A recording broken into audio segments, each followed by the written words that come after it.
மொத்தம் 6600. கணக்கு சரியா போச்சு புஷ்பா. உன் கணக்கு சரியாயிடுச்சு.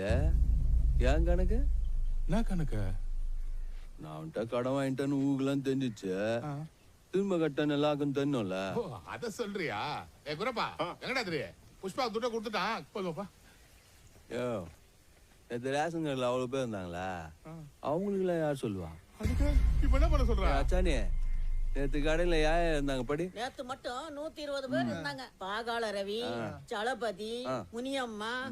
இரு, இப்ப இவங்க எல்லாத்தையும் போய் சொல்லுவான் நானு. அதெல்லாம் எனக்கு முடியாது.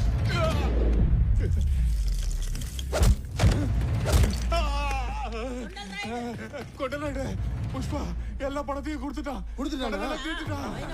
ஐயோ அம்மா, புஷ்பா மொத்த கடனையும் கொடுத்துட்டான். புஷ்பா அந்த வெங்கடேஷ் கிட்ட சொல்ல மறந்துடாத. சாயந்தரம் துபாய் போகுது. ஏயா கேட்டு எவ்வளவு